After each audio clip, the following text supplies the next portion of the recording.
En fait, dans l'immobilier, il y a énormément de types de contrats différents. Les baux, les mandats, les contrats techniques, bien sûr les contrats de construction, les contrats bancaires, les assurances, etc. Donc il y a une diversité qui est immense du nombre et des types de contrats. Le deuxième sujet qui est super intéressant pour l'utilisation de l'IA et notamment des nouvelles formes d'IA qui sont les LLM, c'est que ces contrats sont non standards.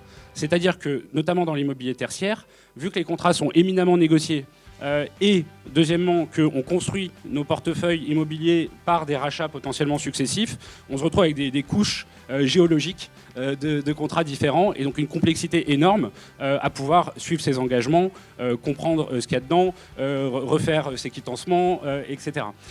Et l'IA permet effectivement de transformer ces documents et cette donnée qui est non standard en une data complètement standardisée, structurée, parce que concrètement, elle va reconnaître, OK, là, c'est un bail, je vais aller chercher mes infos de loyer, mes mètres carrés, je vais regarder quel est mon indice éventuellement de revalorisation de mes loyers, d'indexation des loyers. Donc, en fait, je vais aller faire ma fiche résumée en fonction du type de contrat.